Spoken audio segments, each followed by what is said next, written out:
Happy New Year, everyone! Joey, Tris, and Tom, how are y'all doing? Are you ready to discuss Nintendo in 2022? Yes! Let's do it! Yep. Alright, that's what I like to hear. So we've already done our whole 2021 year in review for Nintendo. Now we're here to talk about everything we know from Nintendo in 2022.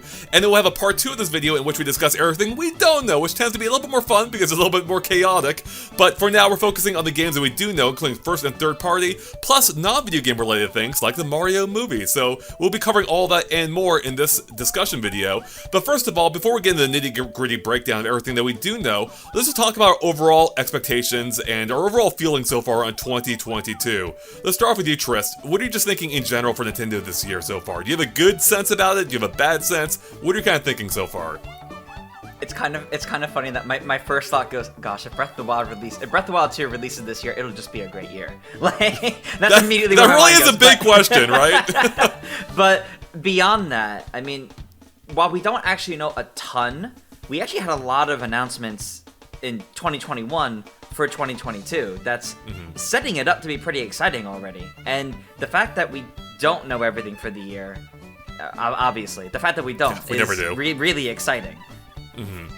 That's always the most exciting part. Yeah, we know there's stuff coming. Specifically, we know of, I believe, 7 first-party titles that will very likely come out or are currently planned for 2022.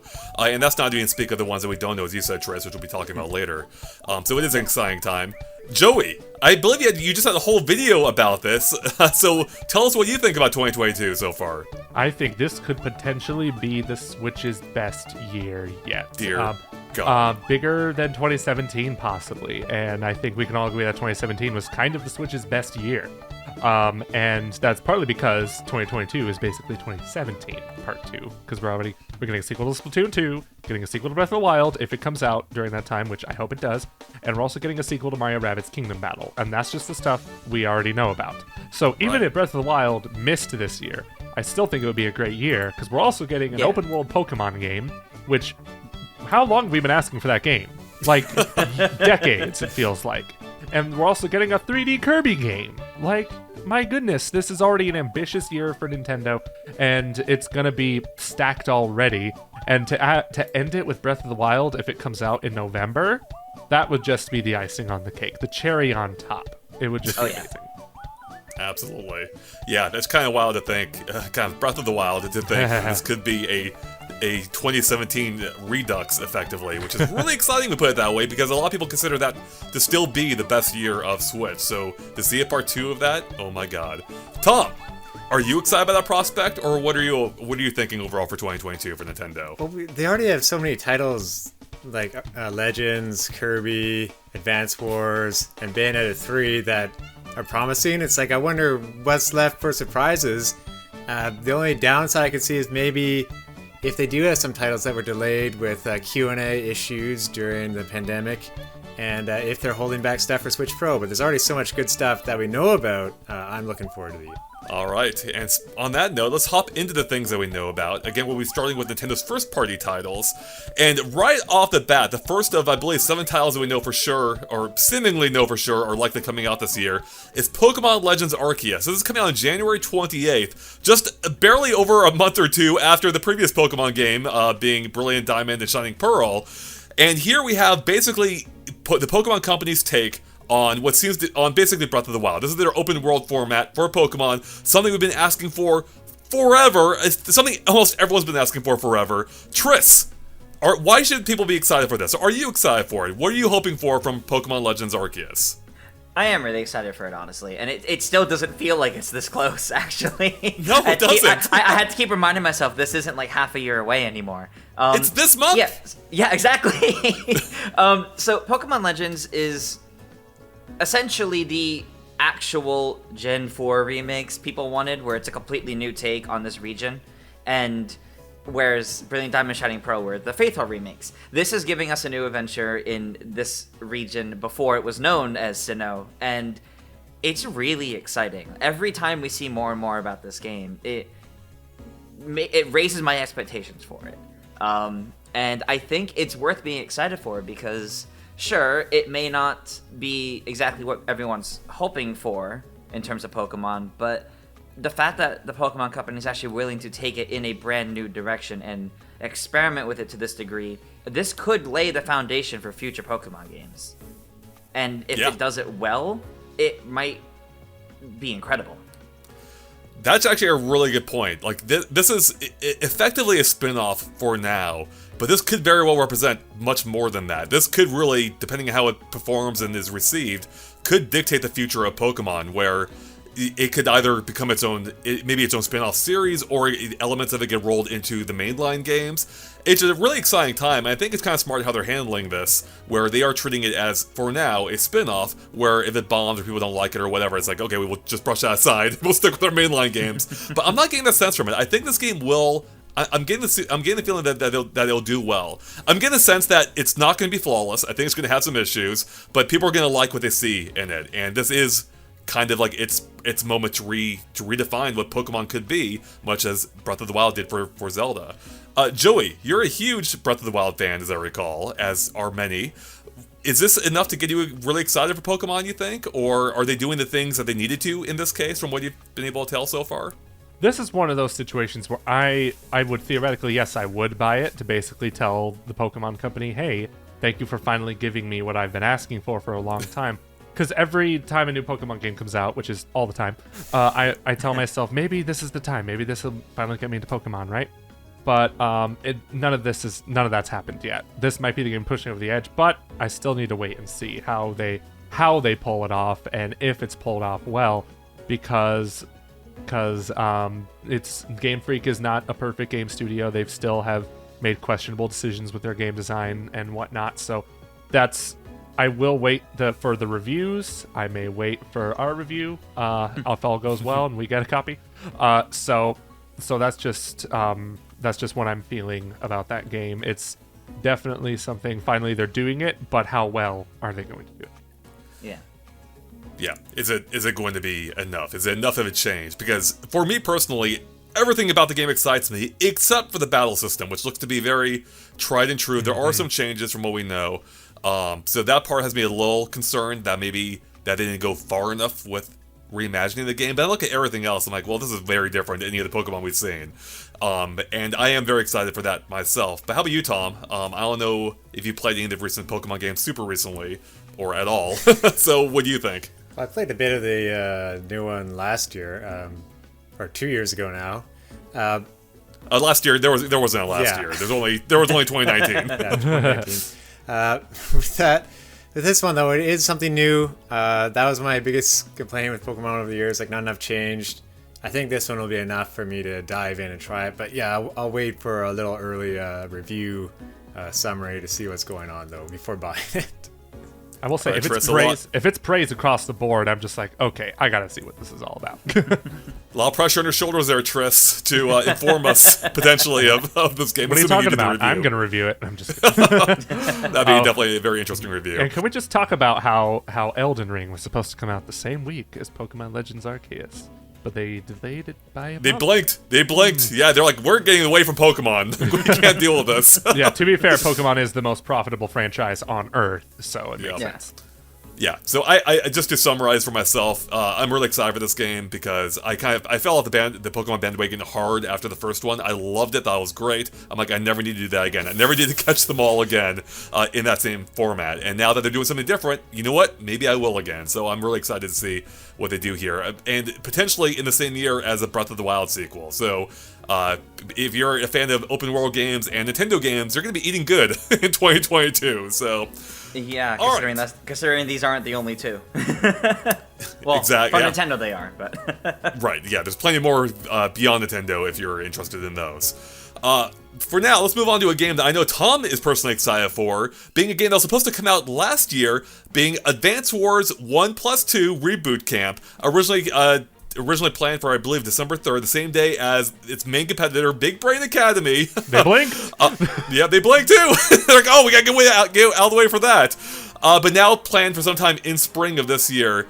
Tom, you played the original game, as I recall. Why are you excited? Why should people be excited for this remake from Way Forward Games? Yeah, it's from Way Forward. Just the cast of characters is great. Each battle is against a different commanding officer, where they have their own personality and ability that you have to watch out for. There's a lot of charm in it. I know it's like a theme of war, but it's just like a cartoony war. And the strategy involves on the grid-based system is something I loved at the time. And you'll learn to love to hate Grit, the sniper in it too, like I did, and his ability where he gets double distance. And personally, I don't remember as much about 2 as 1, so I'll probably dive into that one first. And I hope the extra time for polish is just enough to make the game even better. I do wonder if it coming out in a world now where Fire Emblem is hugely successful in the West might benefit it. Not that the themes or you know, or even the visuals are all similar, but the gameplay itself is kind of similar in being, you know, grid-based strategy-focused combat, and I wonder if that might help its odds these days, especially on the platform as popular as the Switch is. Sorry, was it made by Intelligent Systems originally? It was. Yeah. That's Yeah, originally, right, so yep. they're very similar already. Exactly. Yeah, mechanically, yeah, a lot of similarities there. So do you think they'll help, Tom, or? It's possible with some people playing more of the other titles from Nintendo Japan at that time, and I think though what might help more is just wait for its art style really being True. helping the appeal of the game. So, well, if you want to up the appeal of the game, we need wait for its art style combined with the dating sim romantic elements of Fire Emblem. Just Advance Wars There you Mobile. go. Boom. Is anyone else here excited for Advance Wars? I'm excited to get into it with that. I've never managed to play Advance Wars before, but I've always been interested. So I'm actually looking forward to picking this one up. I know right now we only know it's sometime in spring, but I believe one of the eShops or some listing had it put for April. And I'm a little worried if it's that close to Triangle Strategy, which is another big game Nintendo's pushing. The triangle-based. Yeah. Yeah, the triangle-based, the grid-based, turn-based combat. It's very similar. It's less Fire Emblem-like, but it's still that sort of strategic gameplay that I worry being so close to it might actually hurt it. Yeah, this Triangle Strategy is March 4th of this year, so... It's. So that I think it'll be fine because I think they're it'll be the fine, same but- genre, but they're also completely different aesthetically, story-wise, and and people have been waiting for Advance Wars for a very long time. That is true. So That is true. I don't know. Maybe it might benefit it, and I might get it too. I'm not sure about it yet. I'm not the biggest Fire Emblem fan. Everyone keeps telling me to play Three Houses, and just this year I finally played like maybe 3 or 4 or 5 hours of it. I'm not sure. just last year, you mean, Joey? So, I'm still on the 2021 brain. We're not recording this in 2021, guys. What are you talking about? But yeah, it's fine. I don't know. It doesn't really appeal to me too much. But I also kind of want to support that series, Advance Wars, because I'd want people to do the same for Metroid. So I gotta put my money where my mouth is, Yeah. Yeah, I love the idea of Nintendo handing off their franchises to smaller developers. We saw that before with Cadence of Hyrule. Now I think Wayward Forward's a little bit bigger, but still, they're compared to like working with Next Level Games, which formerly wasn't owned by Nintendo.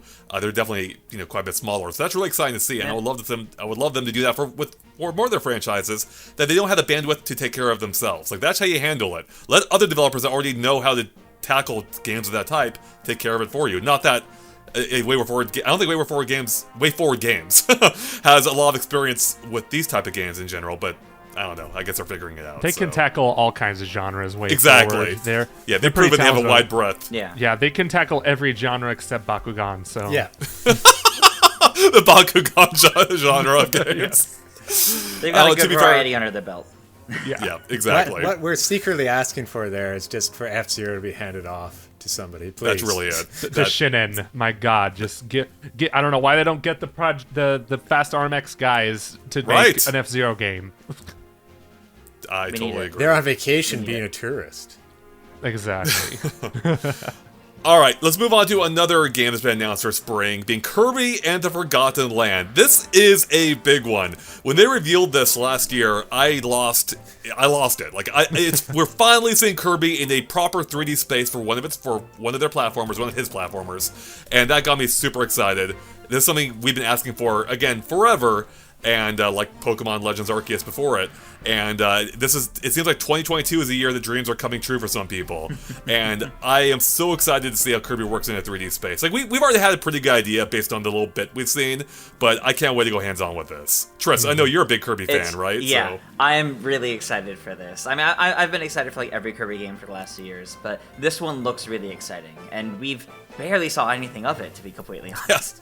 But I think if they can make it work at least similarly to how like Super Mario 3D World did, which is kind of the impression I'm already kind of getting from the way it's laid out. Right. Yeah, I'm definitely excited for it, and I think it'll be pretty fun.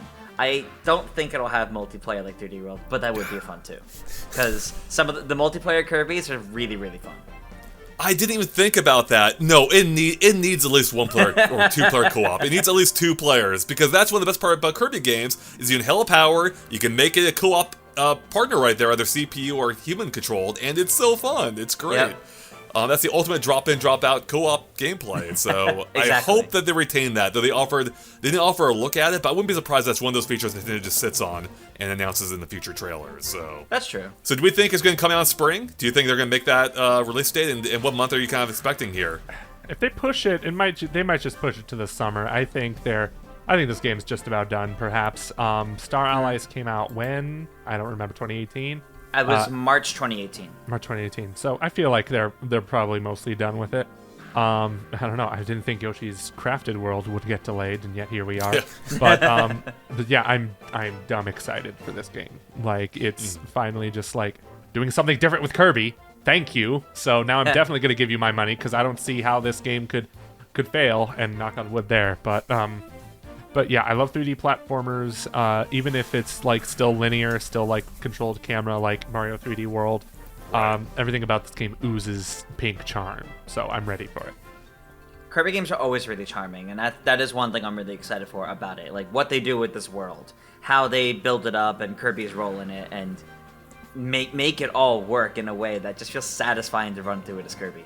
Yeah, exactly. I mean, the whole, like, with Kirby's ability to take on, copy abilities, I think it might even give me a little bit of an Odyssey vibe. Not too much, but Mario Odyssey was all about getting different power-ups from enemies. So this is a little bit similar, just on a smaller scale from what we can tell. But I'm really excited to see how they tie it all together, too, because it's all based around this, like, seemingly interconnected land. So I wonder if it's going to be fully linear, or will you have some options to diverge and take different routes, for instance, or take different, go to different levels. So I wonder how much open-endedness there might be to this, as compared to a typical Kirby game, where it's pretty straightforward through the entire experience. And That's true. also the environments are like pretty detailed with the destroyed and overgrown areas. I'm interested to see what level design do they have in the full game. Yes. I hope the guy from the composer of The Last of Us composes the music for this. That'd be amazing. Oh my god. It's just Kirby, Andre, or like Waddle Dee with guitar. Yes. Oh, that'd be great. That would be great. Andre, you brought up the copy abilities, and that actually completely reminded me. I'm hoping we get new copy abilities this time, because we usually do with new Kirby games, and I hope there's some new fun ones, because there's usually at least one really good one each new game. If you had to come up with one, Triss, what copy ability would you like to see? See, the issue is, I don't even know how some of the ones that currently exist would translate into this kind of 3D space, so I don't know what they would do. That's a tough one, right? Like, what could they do? Maybe something, I don't know, something maybe involving flying, I think could be fun, like, especially in a 3D... I mean, they've had flying abilities before, but, like, just seeing that realized in a 3D space could be really joyful, so... We see Kirby with the Warp Star in the trailer. I don't know if it's automatic, or you can control it by itself, so... We'll just have to wait and see now, won't we? Alright, well, real quick, I think my prediction for when it will release is actually earlier in spring. Yeah. Or maybe, early to mid-spring, because I think they want to get it out of the way. A Splatoon 3, which I'm predicting will be a summer title, like the first Splatoon was, if I remember correctly. Both of them. I think that was in May, wasn't it? And then Splatoon 2 was August, I think. Splatoon 2 was July. That's what it was. Yeah. You're right. So, I mean, in that time frame, like, Yeah.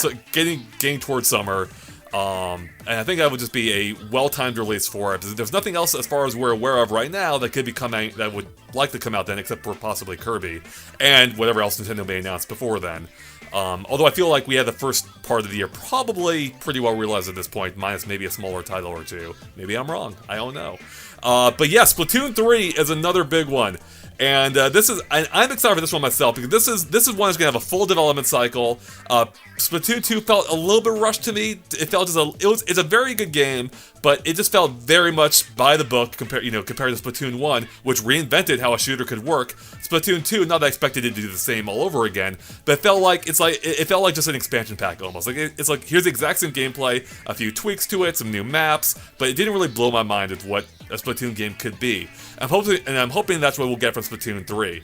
It seems like the single player may already be more ambitious than we've seen before. We haven't seen a whole lot of it, so maybe I'm off base there.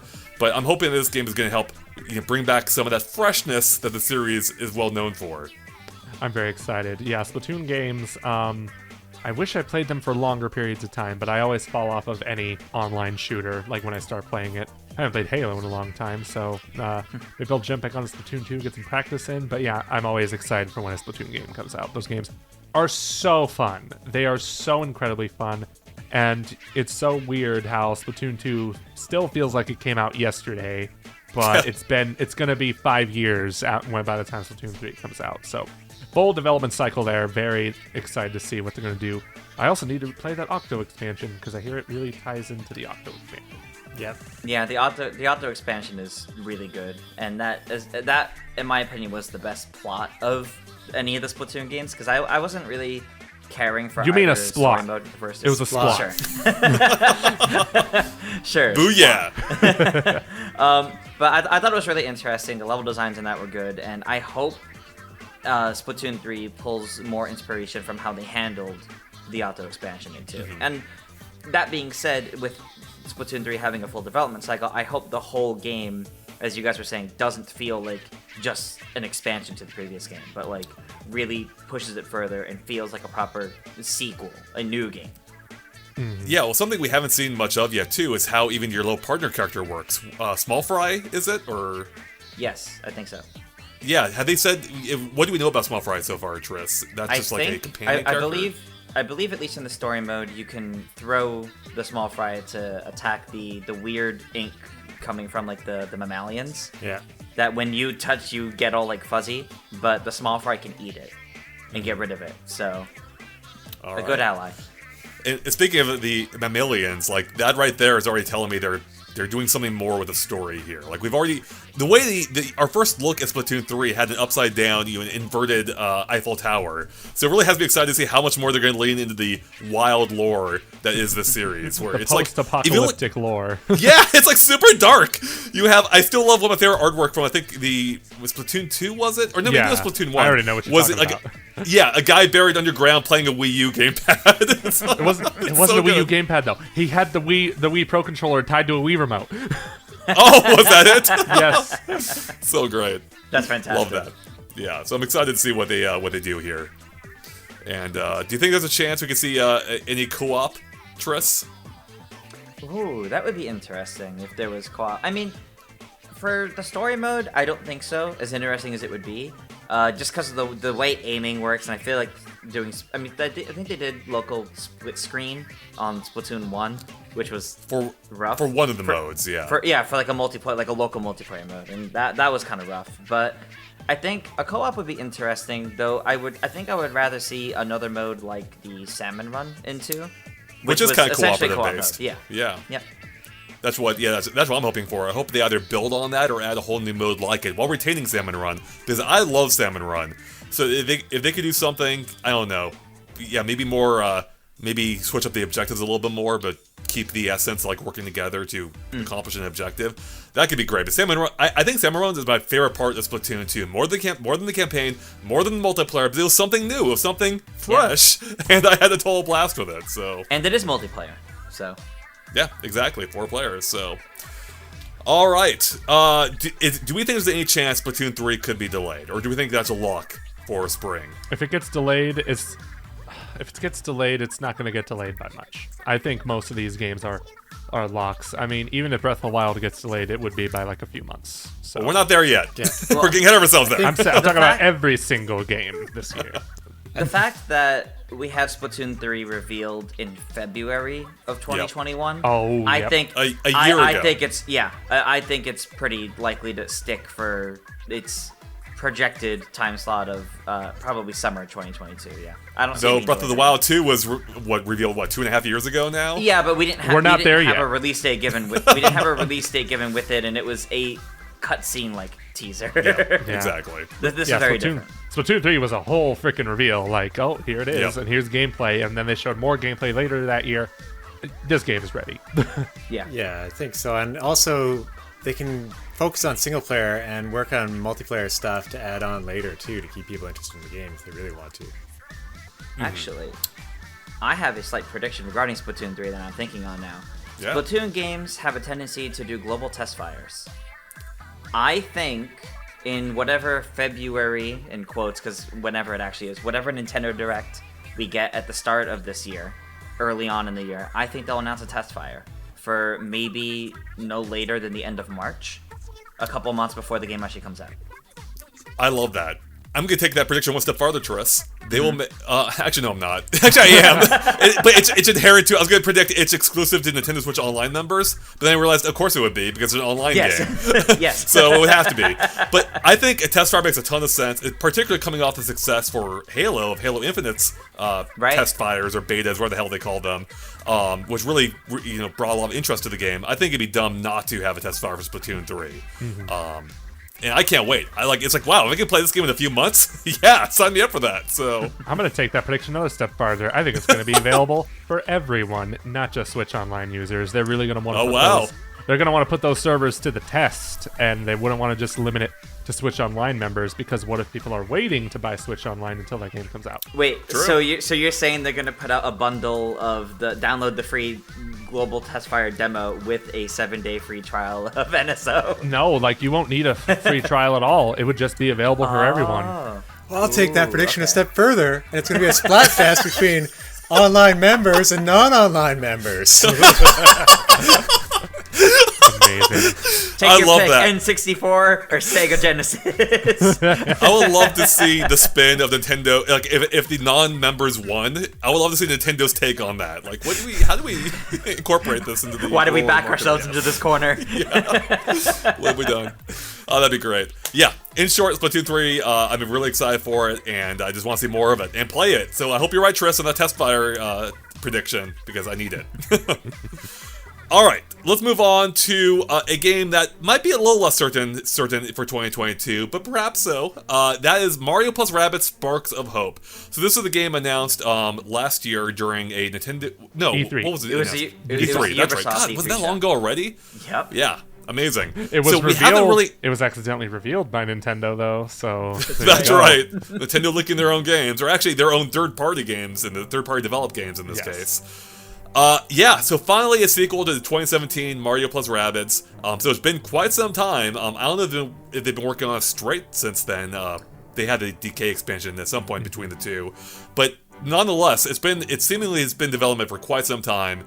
And I myself am excited. Like, I love the first one. I'm really excited to see what they do for the sequel. With what Lowe's seen, they're broadening the perspective, or they're broadening both the scope of the game, with it being this plant-based adventure, but now the individual levels too are more open, not open world per se, but definitely much bigger than they've ever been, seemingly less, rigid and like kind of grid-based. It wasn't grid-based, but like more, limited in nature. It was more like So- a tactics game before, when you were in battle at least. Yeah, when you're in battle, yeah. And it seems like even they're kind of like broadening the scope of that too, which is really interesting. So yeah, what are we thinking about Sparks of Hope? Is it hitting this year for sure? What are you hoping for it from? What are you personally hoping for from it too? With my sparks of hope for it. Yeah, what's your hope? Sparks of Hope for it. Or is it making you rabid? Man, the Mario Rabbids game, I did like it a lot, but I kind of didn't want them to make a sequel to it. I wanted them to just do another collab with a Ubisoft and a Nintendo franchise. I would have rather they just done something completely different. And were you not pleased by the Star Fox I DLC? wanted that. I wanted more of that. But but I'm also kind of like, what are you doing, Tris? Try to get a little. Oh no! Oh well. I was trying to grab the Luma plush. So I'm like, look, this is it. They had that Luma plush in the trailer. I wanted that, and then they had to make it weird with the rabbit Luma.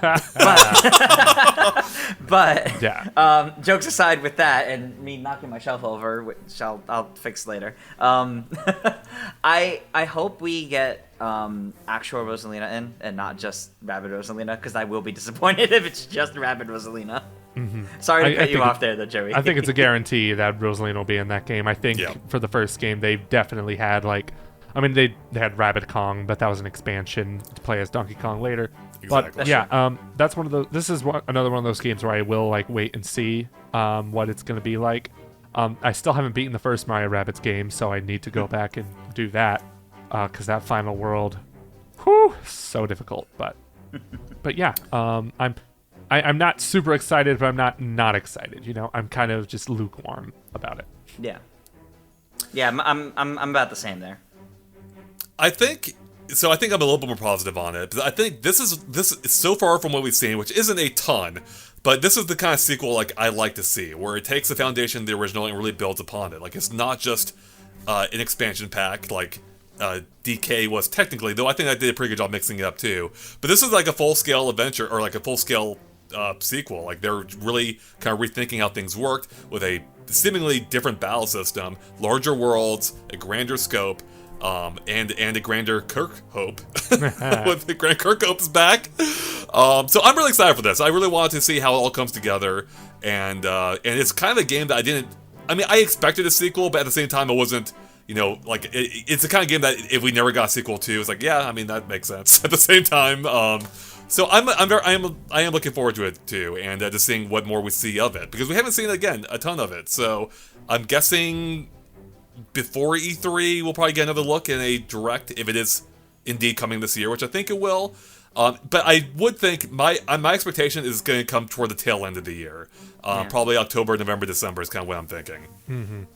That makes sense. Yeah, I mean, I just keep thinking 2017 Part 2, and I'm also placing all these games in my head like, oh, Splatoon 3 is definitely coming out in July, because Splatoon 2 came out in July. So that means Mario Rabbids coming out in August, because obviously, but that's probably I'm thinking August or September for this, personally, like around that same time frame. I was just gonna say, it seems like they're putting a lot of care into the game. I don't think they'll release it if it's not ready. Like, I'm sure Nintendo will probably give them more time, and it feels like they're definitely not trying to rest on their laurels of the first game. So I think we'll be surprised by how good it is my guess.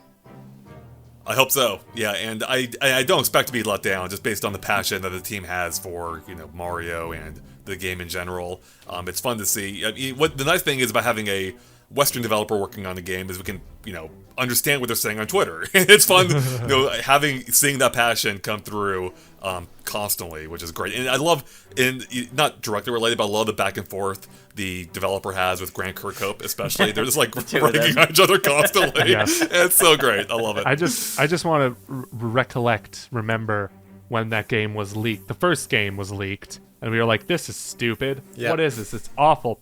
Then it was revealed at E3. Emotions everywhere there were literal tears during this reveal. What a wild game. Yeah, loved it.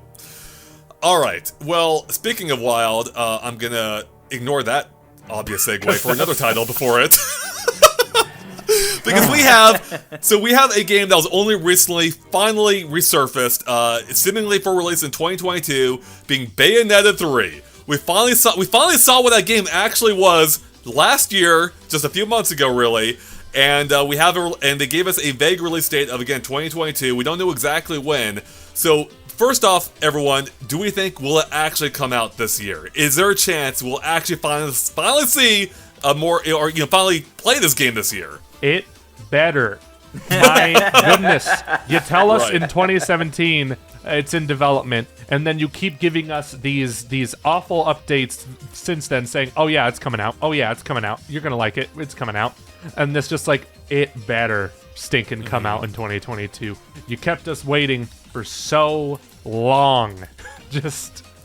It It'll definitely keep up with the 2017 Part 2 theme if it does, since it was announced at the tail end of 2017. That's true. Yeah, kind of there. But yeah, and then Bayonetta 1 and 2 came out early 2018. So, kind of like a little 2018 Part 2 thing going on there. But yeah, this game looks so amazing. Like the trailer, watching the gameplay, it just looks so wild, the stuff you'd expect from Platinum Games. And it makes me really excited to replay 1 and 2 because, I just need to remember that crazy story in 1 and 2. So, oh, man, it just looks so stinking good. Yeah, the reveal for the game was amazing, I thought. Like, it showed you, like, yeah, we know what a Bayonetta game is, and we're just going balls to the wall with it. Like, these giant creatures that you can, possess this time, effectively? You can pretty much control them, yeah. You can control them now, their movements. That's freaking awesome!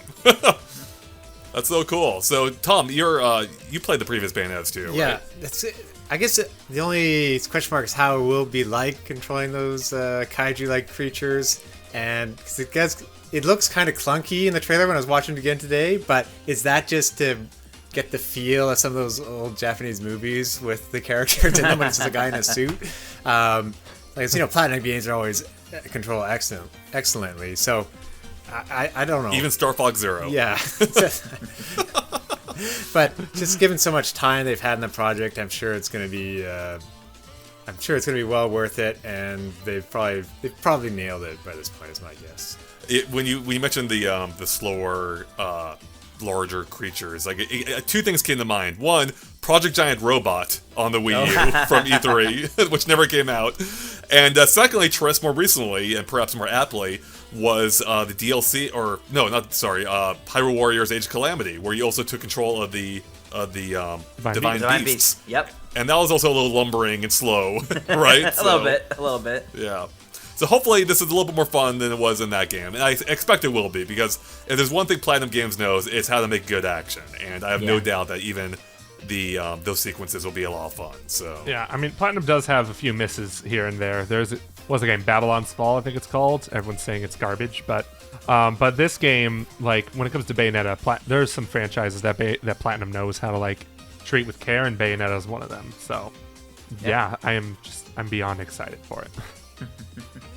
I may actually have to finish a Bayonetta game in this case, so it looks really good from what we've seen. If the creator hears that, you've probably been blocked on Twitter already.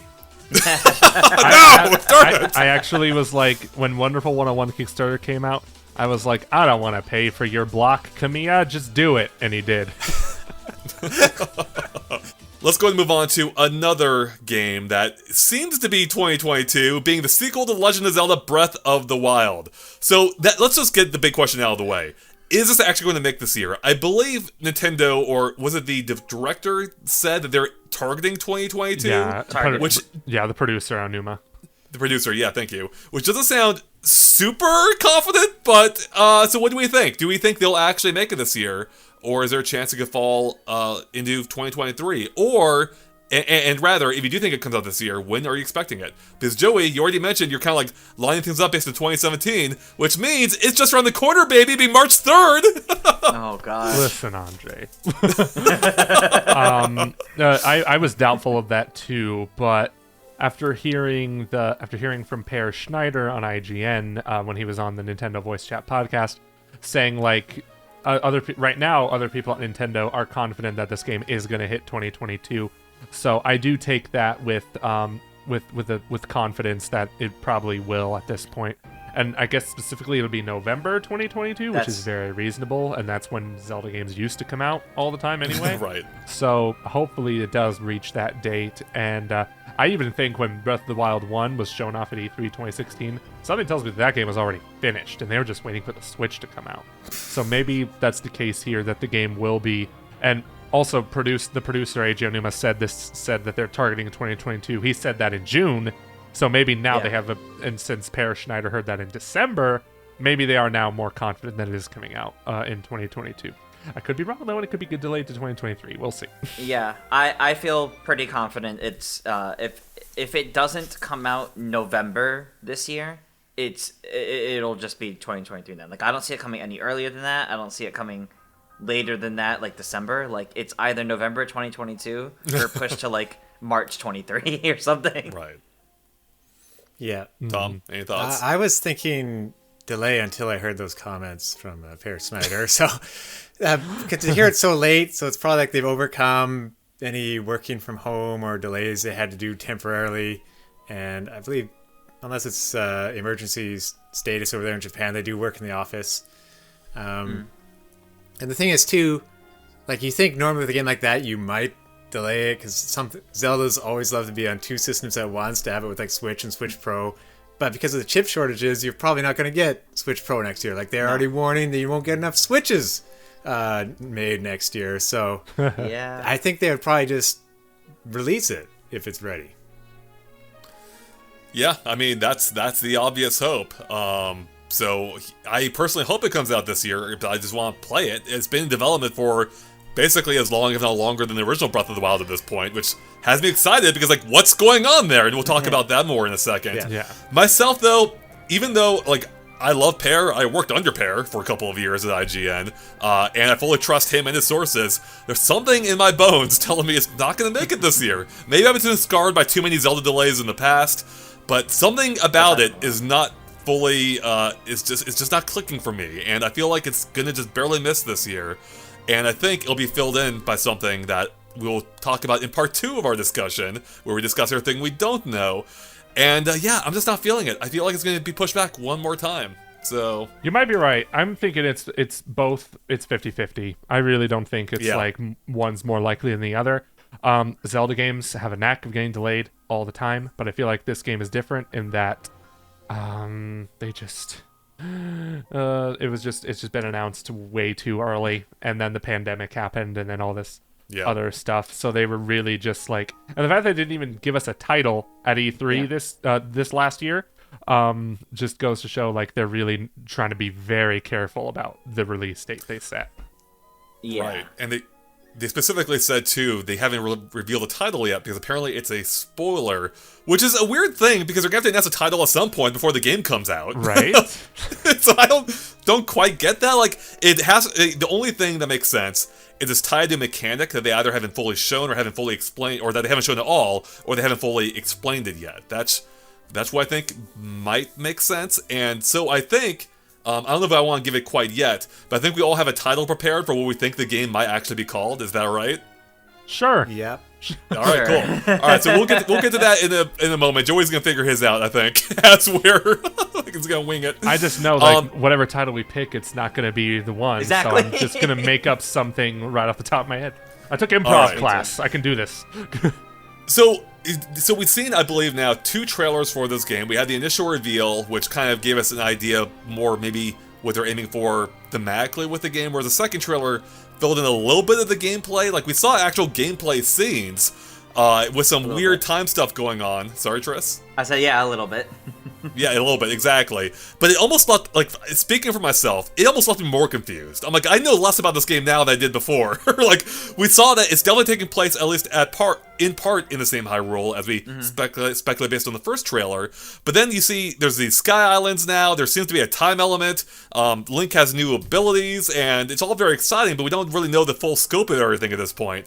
So what are we thinking for this game? What are you kind of expecting at this point, or hoping for, or thinking how it might play or work in a story sense? I mean, I think this, as weird as it sounds, with Breath of the Wild having been the most ambitious Zelda game, I feel like this is looking to take that title again. That'd be cool. If they've taken so stinking long to make it, Right. I remember we were thinking like, oh, if Nintendo reuses the assets from Breath of the Wild, they can make a sequel way quicker. And now Like we're Majora's Mask. They made that game in a year, Yes. I think? Yeah. And now we're waiting longer for this game than we did the first one. It's kind of like, what are they? And that's part of why I'm just like, I don't know what frick to expect for this game. Like if they're really trying to break Zelda conventions again for a direct sequel, how many times do they make direct sequels to Zelda games? I mean, this might be the second time, maybe third. Yeah, actually third. I did the math in my head. Yeah. So I'm not sure. I don't know. I'm not even gonna. I can't even be excited for this game right now because I don't know what they're doing. It's too abstract right now. I mean, the weird thing is kind of to your point, Joey, like, you would think it'd be easier, but they figured out the template, if you will, with the first game, but then you realize, well, they can't just do that again, right? Yeah. You can't, especially in the same world. Like, we know it's largely the same world to some extent. Like, what more can you do with it to make it feel different? You can't just re-explore the same area. And so now it makes you think, well, what the hell are they doing here to make it feel different enough and ambitious enough compared to the first game? So, Yeah. do you have any thoughts, Tris? Honestly, I just hope it still feels like a Zelda game. I had that concern going into Breath of the Wild at first. Some And- people already say Breath of the Wild didn't feel like Zelda, so... Yeah, and that's the thing. Like, to me, Breath of the Wild got very close to that line, but it saved itself in with certain choices they made that made it still feel like a Zelda game. Namely, the way they fleshed out the world, or you had to explore the world in a way to flesh it out. There ended up being enough that made it still feel like Zelda. But I'm a bit worried with how much we don't know about it yet, with how much we still don't know about it, and how many new things it looks like are going to be there. I'm worried it's going to feel even less like a Zelda game. I'm hoping that's not the case, but for example, the original Breath of the Wild didn't. I didn't start getting that feeling until we had that beautiful trailer and the Switch presentation 5 years ago.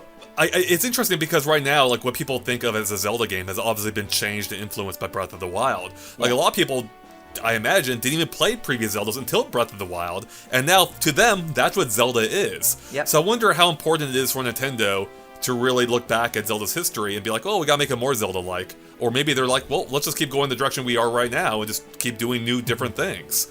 I think for me, seeing from what we've seen in the trailer, and this is gonna be weird, from having played Halo Infinite now, which is Halo's take on an open world format, basically, something I realized I want from Breath of the Wild that wasn't quite in it, that I had in Halo Infinite, is I want more immediacy when using powers. Like, Halo Infinite made it so fun to go around the world, try different things, different tactics, whereas in Breath of the Wild, looking back, it's like, that's a really slow process. You have to equip the power using the D-pad, you have to slowly line up the cursor for if you're freezing something, or, like creating ice columns, or literally freezing things in time, for instance, and I want that to all be sped up. And it seems like that may possibly be the case based on the trailer, where we saw Link, like, reversing time with that rolling stone thing, or rolling spiked ball. Yeah.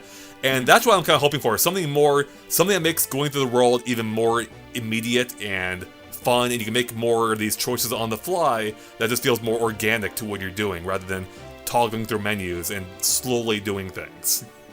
Yeah, it was a little clunky in Halo Infinite too, switching between powers, but I only ever used the grappling hook anyway, so. Yeah, that's more what I meant. Yeah, the grappling hook is where it's at. I was gonna say, were you just gonna say the grappling hook when you were thought he was building gonna all say that? That better be, I hope that's in your title, Joey. Yeah. We saw those patents for the game. It looks like you can sort of angle how you're gonna approach islands in the sky. Do you think Link will just be on the ground? It's like, I'm gonna go over there, just like, whoosh, like fly through a beam of light into any island. That's in the actually sky. a really good point. Because one of my favorite things about going back to Halo is how you had some control even using the grappling hook. You could kind of like wrap yourself around things by nudging yourself in that direction. If they had something momentum-based like that for Breath of the Wild 2, where you're like launching yourself skyward, such as in like with one of those raindrop things, that'd be amazing. That'd be awesome. And I think that's, especially when paired with the hang glider parasail that you have, that could be a lot of fun. So. Oh yeah. Is there anything else we're hoping for from Breath of the Wild 2 that we haven't? A good story. I thought, Yeah. to be honest with Yeah. you, Breath of the Wild story, that was just What story? right. Age seriously. of Calamity had the story Breath of the Wild should have had. Age of Like, Calamity should have told the story that actually happened in Breath of the Wild. It should have, but it had more of a Zelda story than Breath of the Wild did. So I'm hoping they take the best of both worlds there. But And- I actually have a question regarding Yep. this game for you guys. When do you think we'll next see it? And do you think that'll determine a kind of a look into a nice glimpse into the future as to when it may come out? Because personally, I feel like we won't see it again until E3. That's And that's what I'm kind of worried about. Because if I'm not. we go another Nintendo Direct, because it wasn't there in September. If we go another Nintendo Direct and it's not there again, I am going to be worried about if it's actually going to make this year. I think if we, no, I think we're. we're seeing that at E3, whether it comes out in 2022 or 2023. Yeah. Like, I agree with that. Yeah, because like Nintendo, they've done it before. Like with Metroid Dread, Mario Party Superstars, like, oh, you didn't know this game existed. Here it is at E3, and it's coming out in October. Like they can totally do that with Zelda, and even better because we know Zelda exists too. So. Yeah, I think they're going to keep all the focus in the first half of the year and keep Zelda until that E3, like reminding people about the second half of the year window. Or at least have something huge for E3, just depending on what they have lined up for the show. Yeah, I think that if it does in fact miss this year, I think it'll be an early 2023 title. So it makes sense to hype it up during big events that they would normally anyway this year. Right. And they do need to give us more of that game to look forward to. I think they can't just stop promoting it in 2022. I mean, Right. they could. I don't think they will, but it is slowly gaining momentum. So I think we'll actually get perhaps demos of the game, like lengthy playthroughs. We're actually going to understand what this game's doing, and understand how it works, what's going on with it, and what the story is, if there is a story this time. And that's one of the troubles, though. Maybe that's what they've been working on, is how do you make a story work in an open world format? Halo, for instance, kind of worked around the idea by having these open zones, if you will, where it's not really truly open world. It just kind of felt like it at points.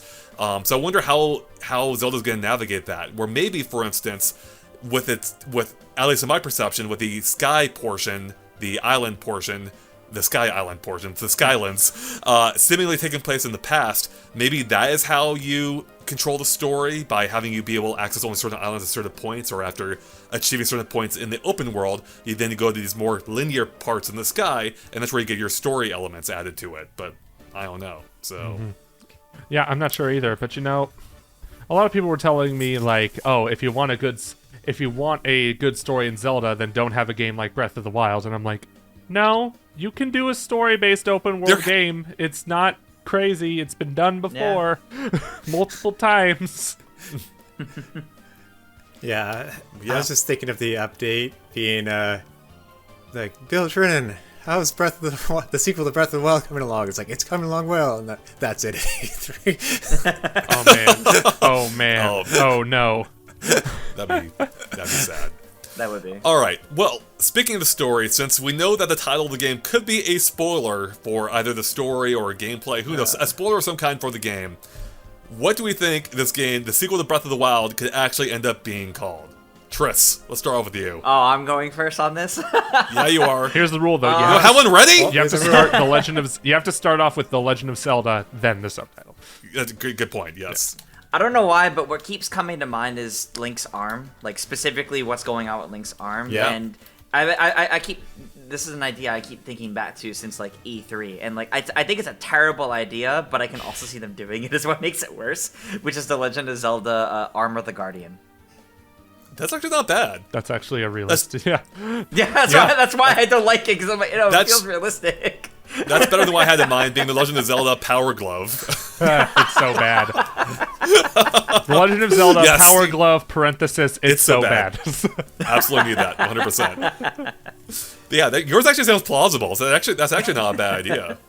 Did you guys All right, know Tom. that Tobey Maguire was in The Wizard? Anyway, what are you saying, What? Tom? I have to watch it again. Wait. Oh, he was. Yeah, who was he? He was one of the goons of the Power Glove kid. Amazing. That bully. That's great. Okay, I'm going with The Legend of Zelda Curse of the Wild. I think they want the of the Wild branding in there. So or some thing like that. So I was thinking about the hand too, and maybe like that and all the islands floating. That's some part of a big curse. So. That's interesting. That's a really interesting thought. And I do love the idea of having to keep the wild branding in there, but that is pretty important, I think.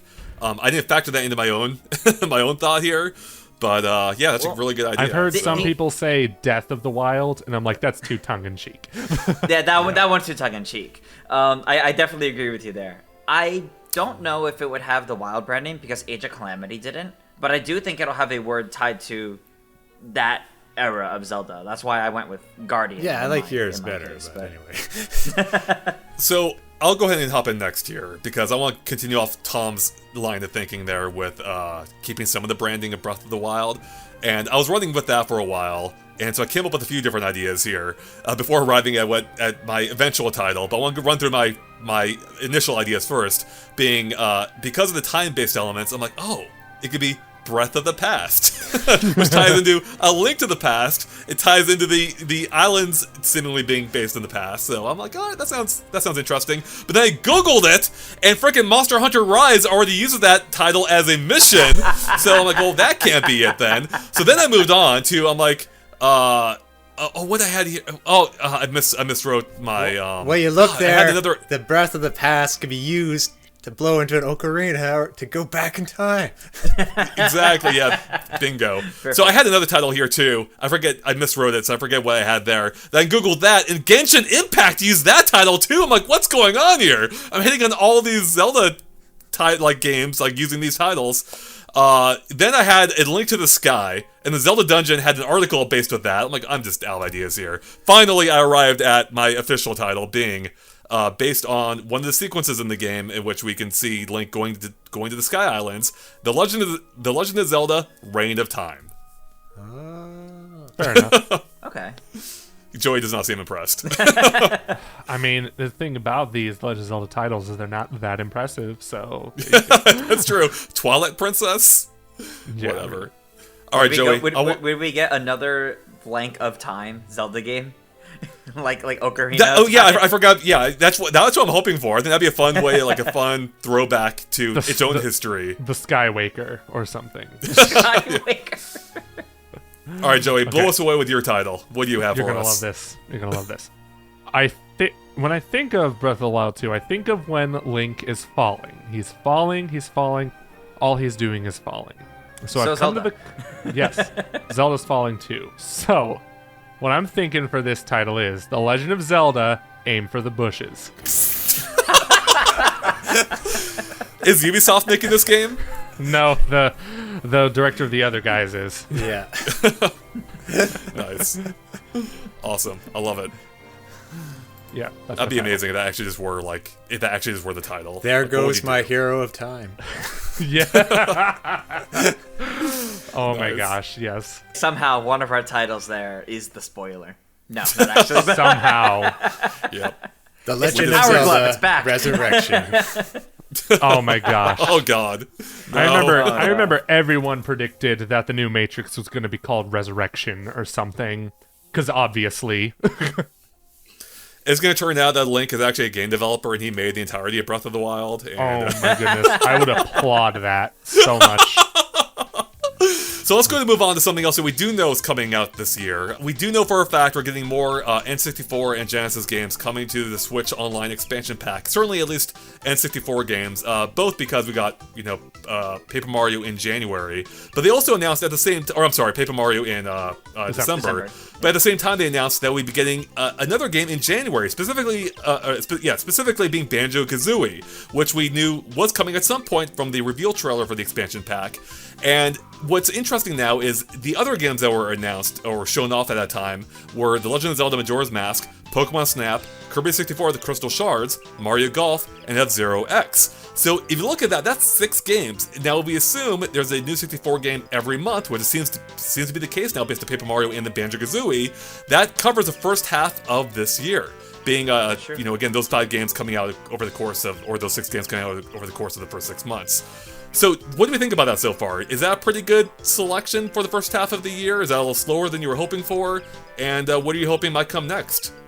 That's a good selection, definitely. Banjo-Kazooie, gotta get that out there. One of the best platformers of all time.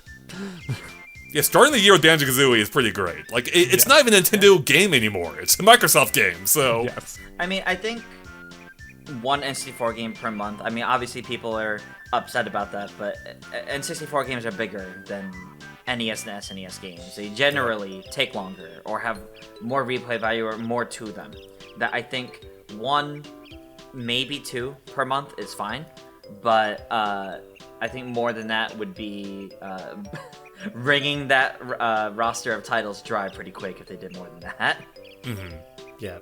There's not a lot to the N64 library. I think for me personally, it's fine. I think some people out there might be disappointed based on the price of it and wanting more immediately. But no, that's a fine release schedule for me. I just can't think of much else beyond like what we're already getting. Like you said, the Nintendo 64 library isn't massive, at least when it comes to like the most memorable and like talked about games. Like all I can think of is Banjo-Tooie. The next game. Probably like Diddy Kong Racing would be awesome. Oh, of Smash, Wave Race, do stuff like that. Like, they did have that possible what was it, data mine or whatever, with a lot of more suggested. So I think more planned on the way. Yeah, there's definitely, I mean, there's actually a fair amount of games that could bring over to this, especially, you know, as the fun machine, it was very much focused on multiplayer, and there's plenty more games that they could include here. They want to focus on that element in particular, which I hope they do, because it is online enabled now, so for the first time ever, you can play these games officially online with others, which is pretty cool. Unfortunately, you have to be friends with those people. There's no matchmaking or anything, which would be a nice enhancement. Do you think we would get the original 3 Mario parties? Because I don't, because of Superstars. But it would be interesting if we did. I think we 100% will. I don't think it'll be soon, but I wouldn't be surprised if we see at least one of them this year. I wouldn't be surprised by the end of the year, perhaps. I think it'd be a fun, like, holiday drop. But I think it'd be kind of silly not to. They're different enough to the original Mario Party Superstars that it wouldn't really intrude on it. And it'd be fun to see. It'd be fun to see where these games and boards came from originally. That's true. So, is there anything else you'd hope from the expansion pack in 2022?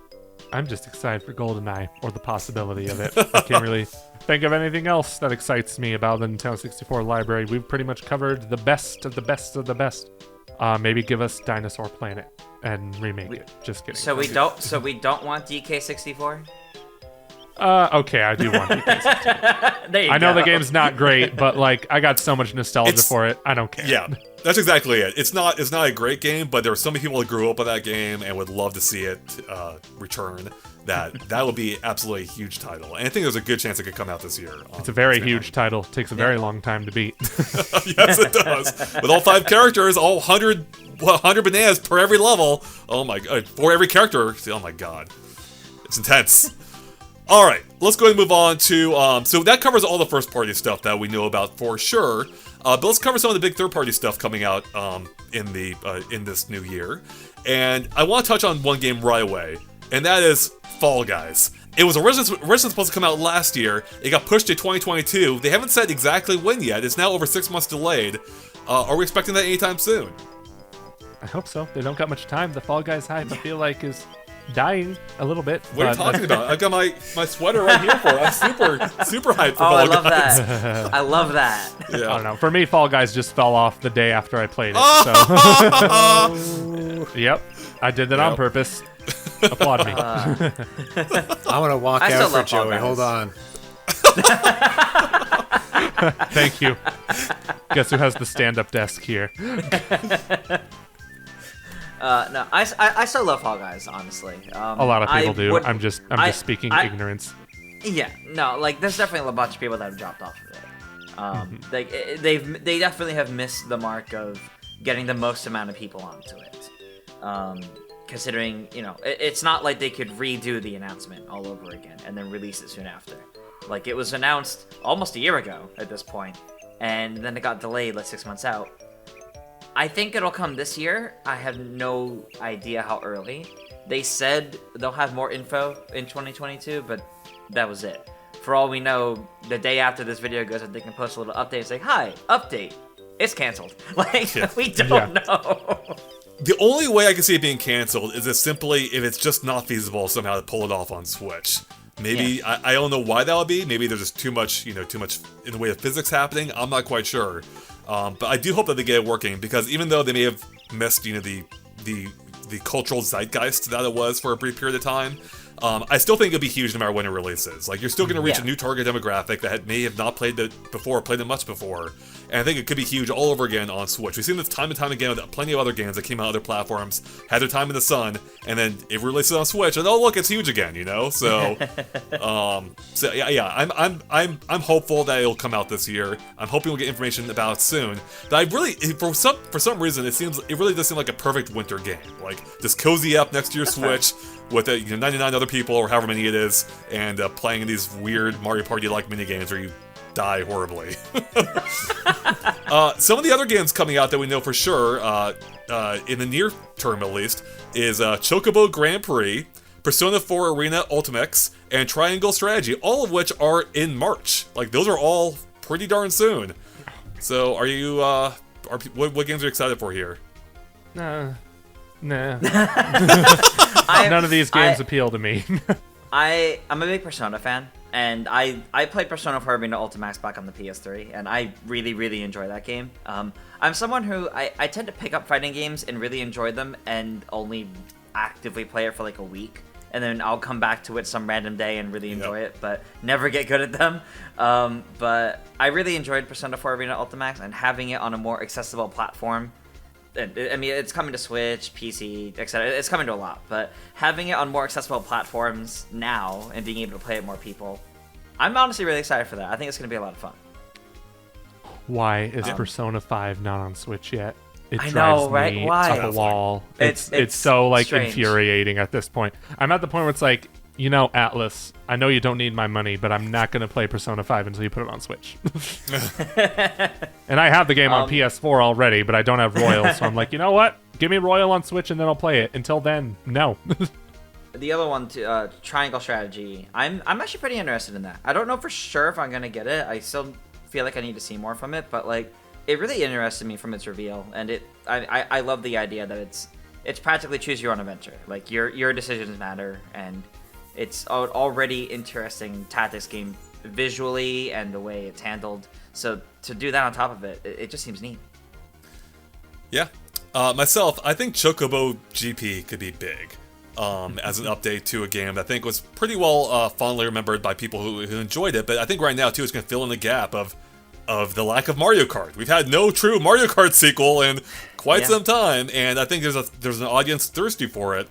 And that's only going to help its odds, because from what we've seen so far, it looks like a really well done update of a game that people. I never played originally myself, but I kind of wish I had now. But I'll get my chance here, possibly in March. So yeah, I was just gonna say the thing about March, though, it's always that kind of fiscal year window. So hopefully none of that plays a factor in these games. Like in terms of like rushing them to get needed to that fiscal year. So that's a good point. That's a good point. Well, what else are you guys looking forward to from third parties this year? I know, Joey, you have one game in particular you're looking forward to on Switch, right? Yeah, Lego Star Wars The Skywalker Saga. Very excited for this game, seeing the gameplay. I think that was during Opening Night Live last year. I'm not sure if I remember. But it looks like a total revamp of the Lego game formula. They announced this game like in E3 2019. And now I'm just like, wow, they're really delaying a Lego game. That never happens. So there's something totally ambitious about this. And on top of that, I love Star Wars. And it just looks really cool. It looks like they're having some different kinds of gameplay elements in there. Like sometimes it looks like a third-person shooter. Other times it's like a Star Wars like flight simulator type game. I'm just really excited to see what they do here. And you don't have to play the games in order. You can play each of the 3 trilogies in any order you want. Have you, Tress, anything coming up you're looking forward to? I gotta say Sonic Frontiers. This is the other one I was referring to earlier when we talked about open world games like Pokémon Legends and Breath of the Wild 2. Sonic Frontiers also is there, and we really haven't seen much of it still, but I'm excited for it. It's something new. Sonic Team's trying something new here, and that's what's exciting about it. And it is kind of following a trend of games, some games going more open world, of course. But I'm excited to see Sonic's take on it. This might be the breath of fresh air it needs. And I'm excited too. I just finished playing some Game Gear Sonic games. Like, what's happening to me? Am I turning into a Sonic fan? What's going on? I don't know. I start turning blue all of a sudden. Like, what the hell? It's like a blue. It's like Michael J. Fox looking when he's fading away, and Back to the Future, it's turning blue slowly. Or Michael J. Fox turning into a wolf in Teen Wolf. Oh, there you go. Even actually, oh my God! If I just turn into a werehog, I'm out. I'm done. Well, right now, Andre, it looks like you're turning into an echidna. So, because you're so red. I know my lighting needs some work here.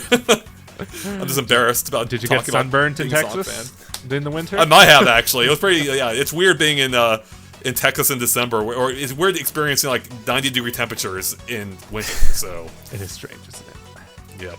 All right. One final question about third-party games: are we gonna see Silksong this year? I feel like it has to be this year, if anything. You know, it is likely. I don't remember the last time we saw that game. Was it 2019 or 2020? I really don't remember. But that game, it's got to come out at some point.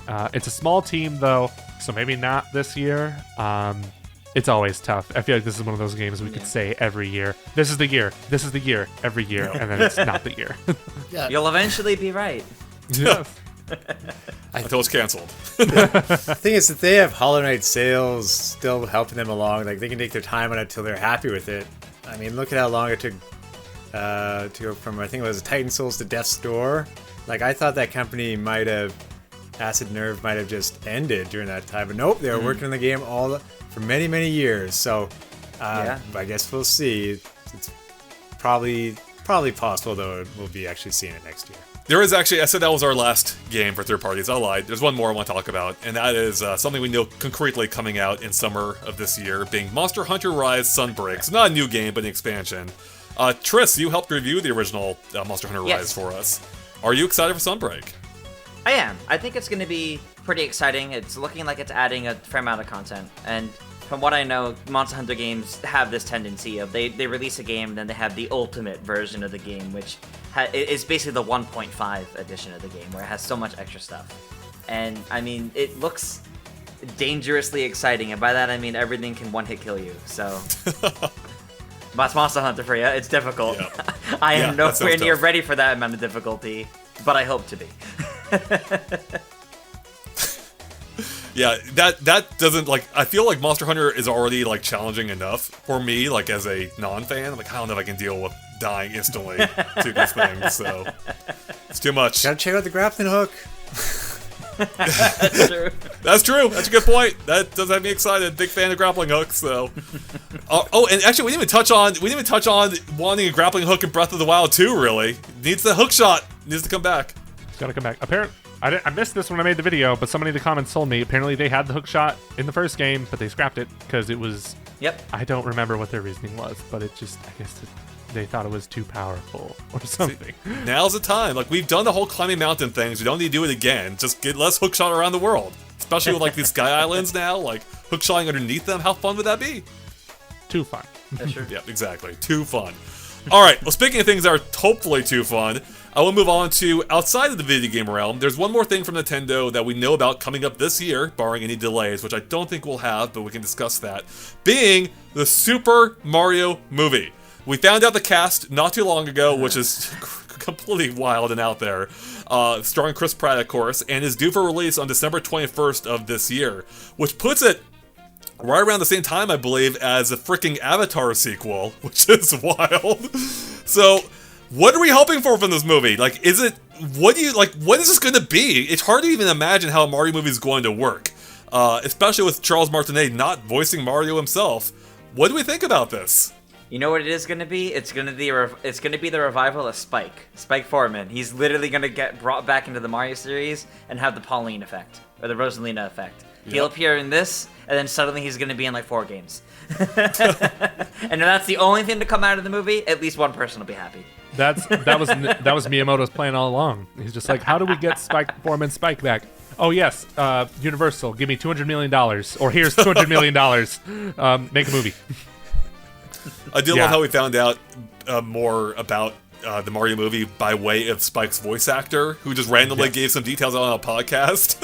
Yeah, he's just like, I'm working on a Mario Brothers. He doesn't sound like that, but I don't know, he kind of does. A little bit. Yeah. So Joey, you're a huge movie fan. What are you kind of like? What does a Mario movie need to do to be a success? Well, for one, the Mario movie needs to have been produced by A24 and star hit actor Joel Edgerton as Mario, directed by Ari Aster. So they already screwed up then. Yeah. This is tough. This is very tough. This is another thing where it's like, I just don't know what to expect. I'm expecting a colorful animated movie, but I don't know what, like, Mario's gonna look like even.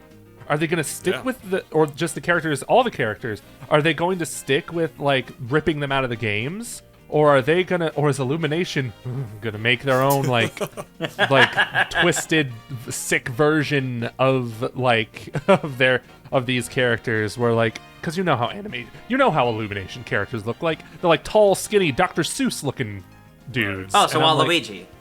oh yes, exactly. Waluigi's gonna look exactly the same. It's gonna be perfect. It's gonna be amazing. Yeah, I'm not like super hopeful. I'm not super hopeless either. I'm up in the air. I really feel like maybe they should have, but I do feel like the Illumination studio decision is kind of an interesting one. I don't know if it's just because they're stuck with Universal, because like I feel like even maybe DreamWorks could have been a better choice. And you know, there's Disney. Disney would never do that. I don't think they're gonna be like, no, with Disney, we're too powerful. But yeah, I'm not sure. I'm not sure how to feel about this movie. I need to see a trailer first. Yeah, I know. All I know is I'm excited. Like, yeah, it's Illumination, but Nintendo's overseeing it, so I'm not too worried about Illumination's previous films, which may not have been the greatest, affecting the potential success of this one, at least in terms of like being a good film. I think it's hard to. I mean, it really is hard to imagine like what form is this movie going to be. From what we've seen so far, from what little we know, it seems like it could possibly be an origin story, which I think makes sense. Where we see how Mario came to be and like why he is, or maybe we won't find out why he is the way he is. But let's find out. Yeah, like how, like why are you the way that you are, Mario? Exactly.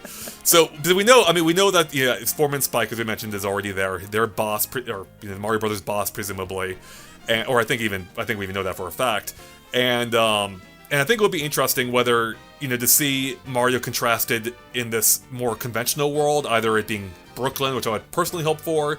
It might more likely be New Donk City or something, but something that reflects the real world before we get sucked into the more magical realms, I would assume, of the Mushroom Kingdom, where he then has to go like who knows what he's doing. Like, if I had to guess, he's probably not even gonna be rescuing a princess here. Like, I feel like that can't quite fly these days. Like, he could be, but I don't think that's enough. I think it's gonna be a grander type of threat, where it's not just rescuing a princess, because that's not that may have worked 10 to 20 years ago, but I don't think it could quite fly these days.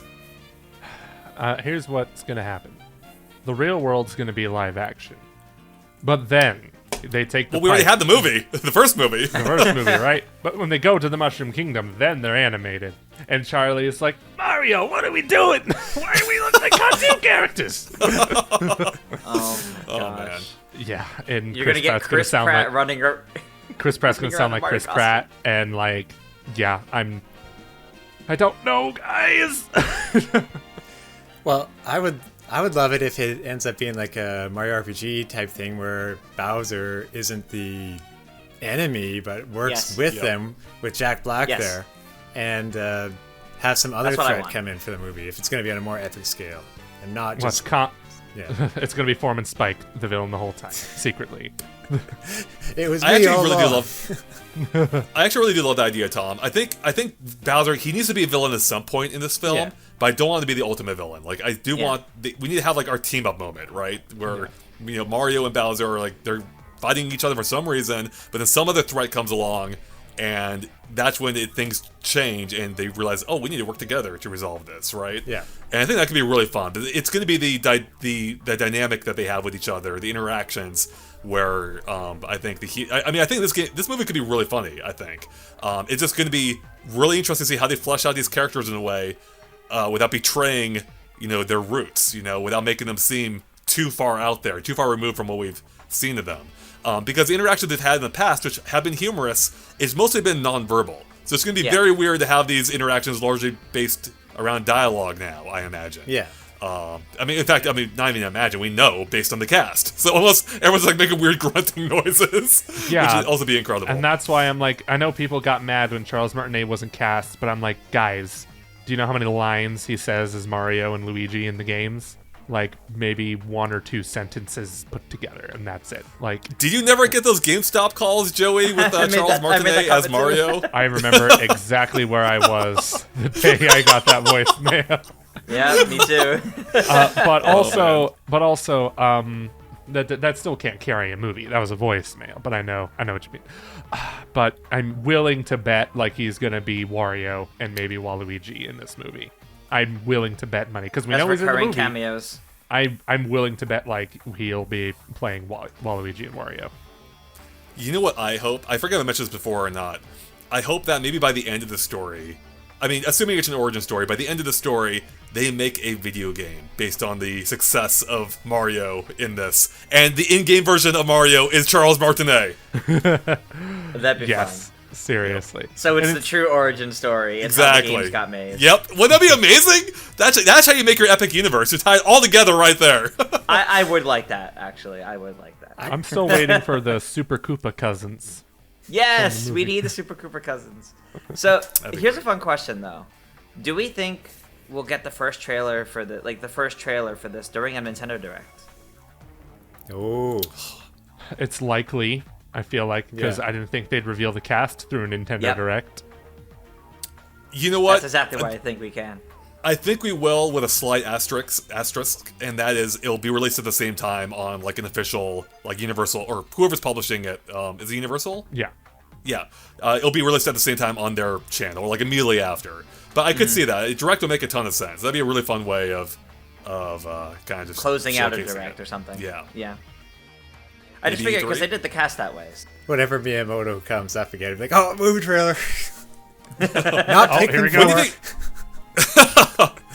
When are we gonna see it though? Like it's coming out in less than a year. When are we gonna see our first look at it? It's kind of less than. I mean, we still got plenty of time.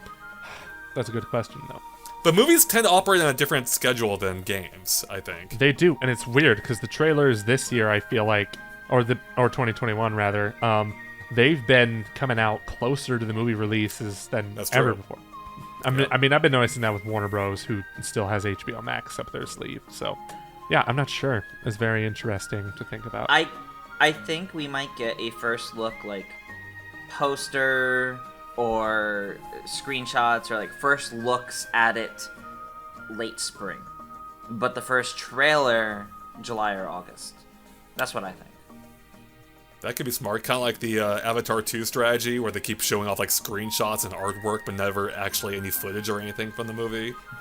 We got the Avatar game, Andre, coming out. That's right, we did the Avatar game. Oh man. All right. Well, anything else about the Mario movie we need to talk about? Let's go to the movie. Let's go to the lobby. I just want to say, will Bowser break out into song? I Oh, hope so.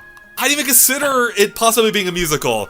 Oh my god, that'd be amazing. I want a Mario musical now. You don't get Jack Black That's it. and not Jack have him Black, sing. That's a great point. new greatest song of the Oh world. my god.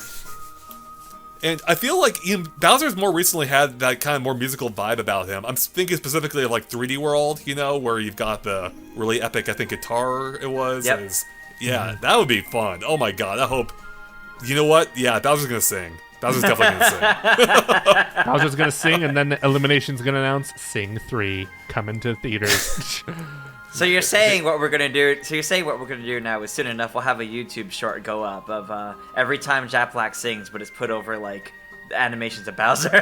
There we go. Exactly right. I love that we live in a time now where not only are we getting, you know, two big video game movies in a single year within just almost half a year of each other, that they both could be really good. You know, we're on this upward trend, it seems, recently, where we're not getting masterpieces quite yet, but they're getting pretty darn good regardless. And yeah, I still just can't wait to see how they both end up being. So, all right. Any other thoughts, everyone? You know, give us another Metroid, I'll be fine. Well, we might be discussing that soon enough, Joey, in part 2 of our 2022 expectations and predictions discussion, in which we talk about everything we don't know. So that'll be coming up tomorrow. Stay tuned for that. That should be pretty exciting as we uncover or cover everything we're trying to uncover with what else Nintendo may not have announced yet at this point. And should be a lot of fun. So with that, thank you for watching, everyone. Stay tuned to GameXplain for more on our 2022 discussions and everything else Nintendo as well. With that, we'll catch you later. Bye, everyone. And Happy New Year again. Happy New Year. Again.